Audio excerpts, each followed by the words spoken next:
bago nangyari yung paglulusob na may mga de-armas na. So, ibig sabihin, nag-deny to death pa si Ramon Ang. Deny pa sila nag-deny. Paano ba madi-deny yan? Sino bang ibang interesado sa lupa na yan? San Miguel lang naman na minana nyo kay Danding Kuwag ko na kawatan. Di ba? So ngayon, ang isa pa, naklaro na ngayon ang kanilang taktika at ang kanilang pakay, naggagawin talaga ito na panibagong Boracay. Kasi puti nga ang mga buhangin dyan. At para malalaman ninyo na kung bakit ito gagawing Boracay, nagtayo na po dyan si Ramon Ang ng isang malaking airport dyan sa Batarasa. Katabi lang. So, alam mo, wala nang ibang probinsya na may airport na sobra sa isa. Tanging Palawan lamang ang may airport na napakarami. May airport siya sa El Nido. Ang airport dyan ay Rio Airport. Ang Rio Airport ay pinapatakbo ng Ayala Corporation na siyang nang-anggaw din ng lupa ng mga katutubo dyan at ginawa niya na Rio Hotel. Kaya hindi lang San Miguel ang nangagaw ng lupa. Pati Ayala Corporation nang-agaw ng lupa. Ang ginagamit nila dyan, nagpatayo sila ng bagong pangalan ang tawag 10 Nuts Corporation. At ang isa pa sa inagaw ng 10 Nuts Corporation at ng Ayala yan, yung Intalula Island. Napuntahan kong Intalula Island. I-discuss ko sunod, ipakita ko ang ganda ng beach. Nandun ako. Nakaharap ko ang mga gwardiya ng Ayala dyan. Yun ay sa panahon na may lisensya pa ko. Ganun po ang ginagawa ko nung ako'y abogado pa. Tulong dito, tulong doon. So, ibig sabihin, yung ating mga mamayayaman, pare-pareho lamang sila. Lalo na yung si Villar na yan. Alam mo, bagong racket ni Villar ngayon? Hoy, Manny Villar. Ikaw, Camille Villar, tatakbo ka pa pagkasenado, kakahiya. Maglalagay kayo ni Lito Lapid, ni Bato de la Rosa, ni Bong Revilla, si Bongo, ng inyong tarpaulin, doon sa aming bayan, sa South Cotabato, kagabi, nandun si Lito Lapid. Nag-donate siya ng isang tricycle na worth 123,000. Pinarapol, siya pang bumunot ng rapol sa pesta sa amin sa South Cotabato na tinatawag na Tinalak Festival. Siya ang guest. Lahat ng guest doon ay nagsalita. Ganda ng talumpati na kapaghanda. Nung tinawag na si Senador Lito Manuel Lapid ng Batang Quiapo. Magandang gabi po. Hindi naman siya marunong magsalita ng salitang Ilonggo. Magandang gabi po. Ito, dalabit-bit niya yung kasama niya na cast. Hanggang doon lang. Tapos bumunot. Yan bang yung bubutuhan niyo na senador? Ang kanya mga tarpaulin, binayaran niya mga tricycle sa amin ng tag 300 pesos para maikabit lamang ang kanyang tarpaulin.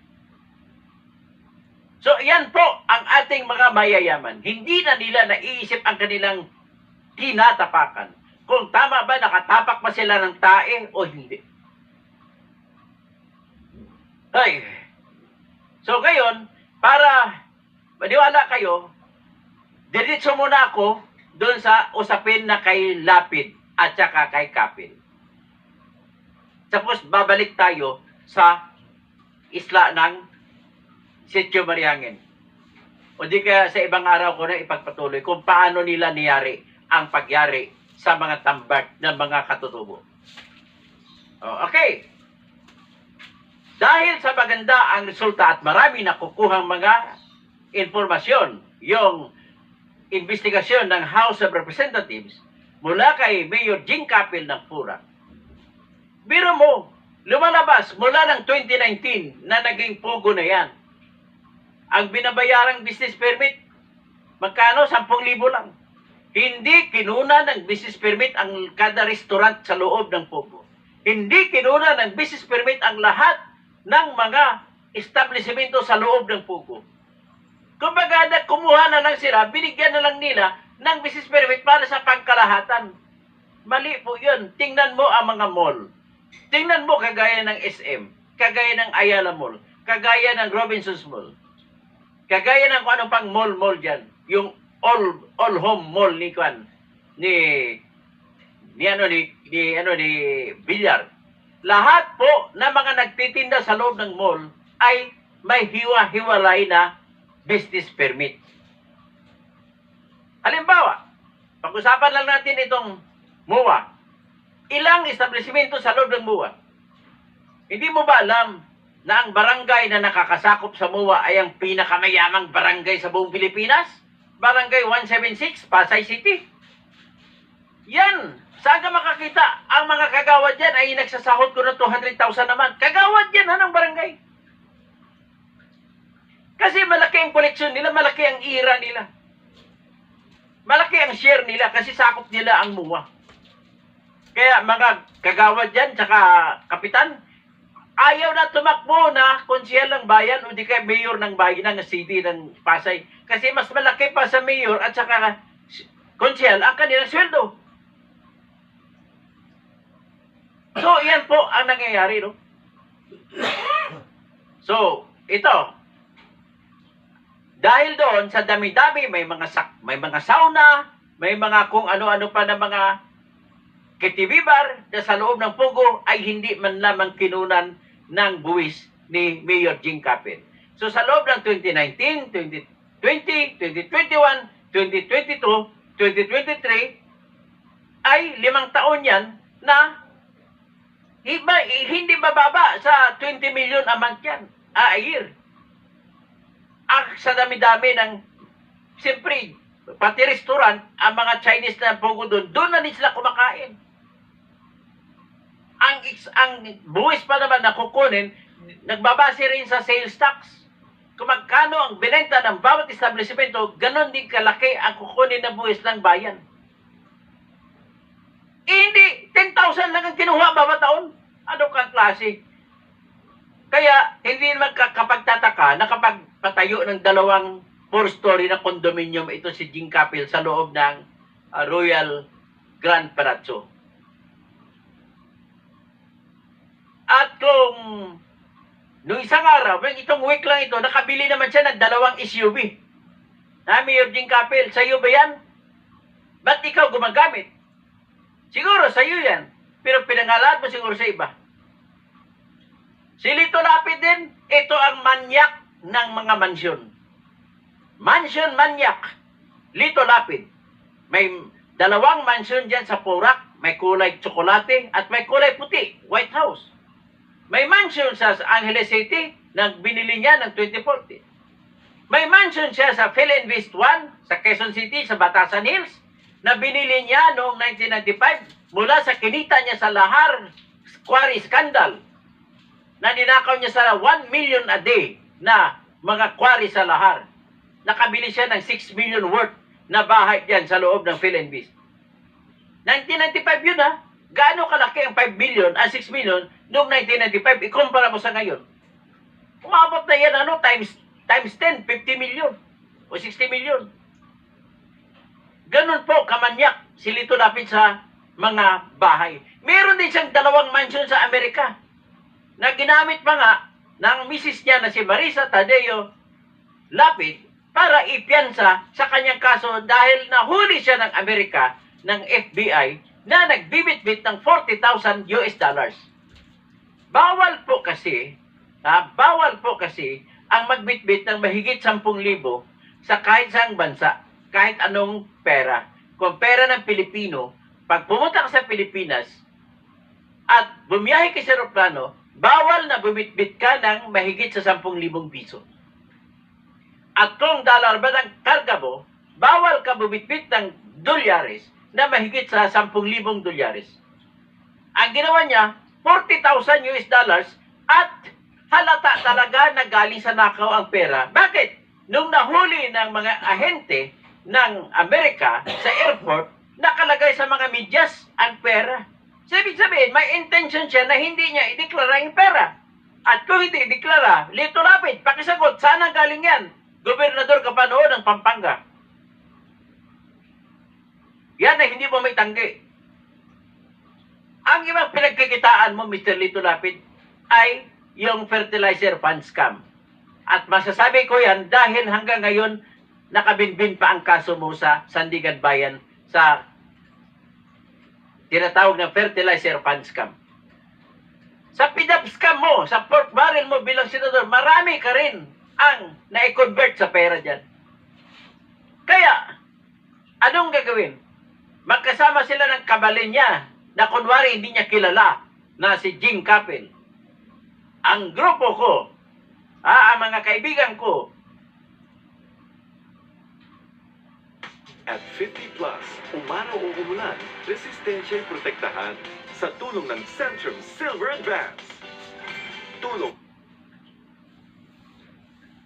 ay magsasampa sa ombudsman ng kaso, hihingiin na gagawin ang lifestyle check sa laban kay Jing Capel at laban kay Lito Lapid para malaman kung masuportahan ba ng kanilang kita ang kanilang mga ari-arian na ginagamit ngayon.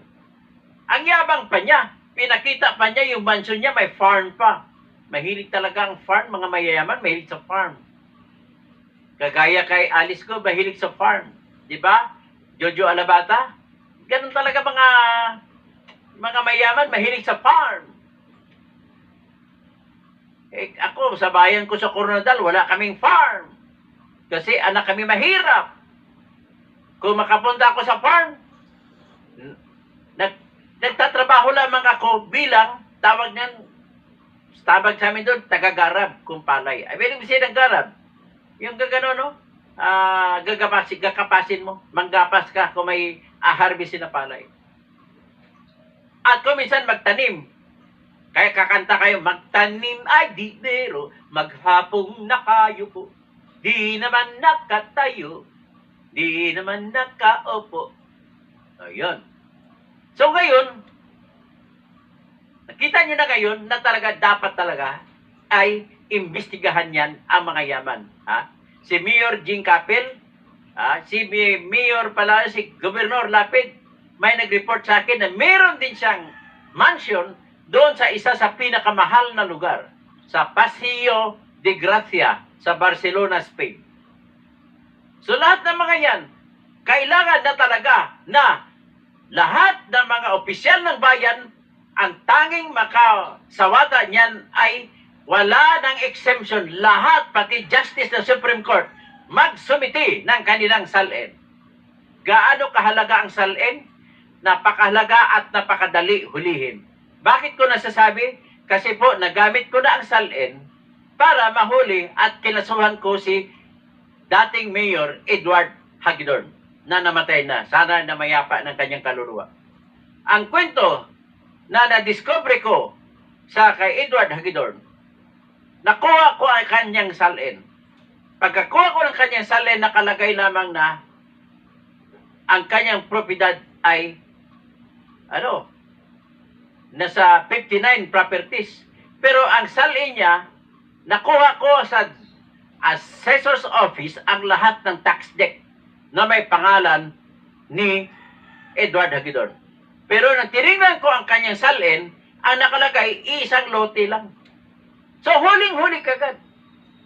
So, ang nangyari, dahil ganun, hindi pa mahigpit nung araw, kinasuhan ko siya sa ombudsman at nanaig ako at inakyat sa Sandigan Bayan ang kaso ko. Kaya, ang ginawa naman ni Mr. Edward Hagedorn, kinasuhan ako ng libel.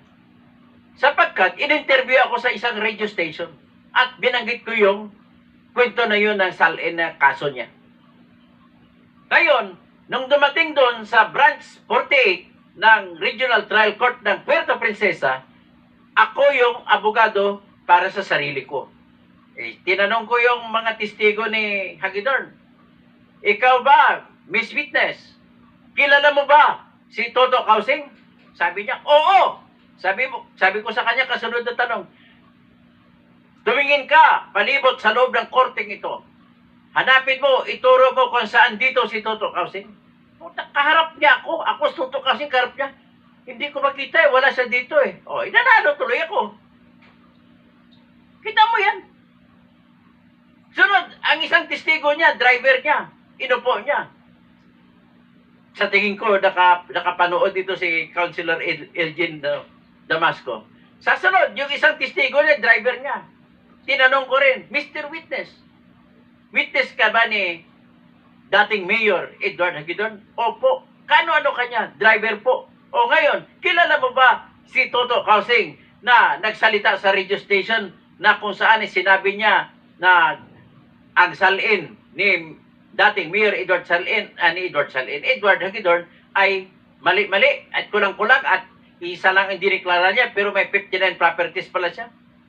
Sabi niya, oo. So, kilala mo siya? Opo. So, kung kilala mo si Toto Kausing, ituro mo dito kung saan. Ako yung abogado ko, sarili ko. Ako nagtatanong. Tinagalog ko lang kayo ng tanong. Kung kilala mo si Toto Kausing sa loob ng korting ito, hanapin mo siya at ituro mo sa korting ito. Aba, hindi niya rin ako naituro. Naku, kaya nanalo ako tuloy. Kinikwento ko lang sa inyo yung ibang mga katawa-tawa na mga karanasan ko sa bilang isang abogado. So ngayon, ang doon ang depensa ni Mr. Edward Hagidorn, ang sinabi ko kasi, meron siyang 59 properties, pero nakalista sa kanyang salin na iisa labang.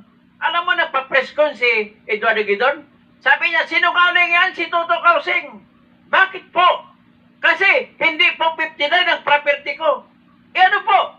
61. Dapat lalo pang dumami. So, tapos lumalabas na siya rin pala may-ari ng Jollibee sa Puerto Princesa. Marami pa siyang negosyo doon. Nakita ko lahat. Iyan po ang kagandahan kung ang salin ay hayaan mo ang mga mamamayan na tumingin sa mga listahan ng mga ari-arian o yaman ng lahat ng mga politiko. Diyan mo magkakita-kita. Ngayon, halimbawa, ganito, tuturuan ko yun. Mula ngayon, gagawin natin isa tong adhikain.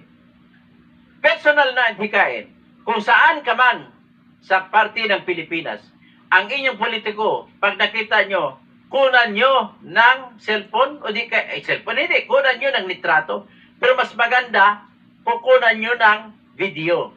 At habang sumasakay sa sasakyan, lahat kunan nyo. Tapos kung maari, bantayin nyo sa kanyang bahay. Lahat ng mga sakyan na nakaparada sa loob ng bahay, kunan nyo ng video. At magagamit nyo yan na ebidensya at pwede kayo magsampa ng kaso kahit tagalugin nyo lang. Kung ayaw din, tulugan ko kayo. Magsampa kayo ng kaso na request for lifestyle check. At yan man ay tatawagin natin unexplained wealth. Pag sinabi natin unexplained wealth, ibig sabihin, hindi lang maipaliwanag. Hindi naman natin sinasabi na ninakaw. Hindi nga lang mapapaliwanag. So, ang naawa naman ako nito kay Edward Hagidorn, nanalo siya ng bandang huli pagka-congressman, namatay din siya sa cancer. Pero tinawag sa akin, humingi siya ng tawad sa akin. Tinawagan ako ng kumpare ko ni si paring Paulo Garzon, Roma Santa Garzon, at nagpaabot daw si Congressman Hagidorn, nagpapapasensya sa akin at kinasuhan niya ko na napakarami ng dahil lamang sa kaso niya. So, sumalangit nawa, total nakahingi naman ng tawad sa akin, Congressman Edward Solon Hagidorn, ay pinagdasal ko na nandiyan ka sana sa kamay ng Panginoon.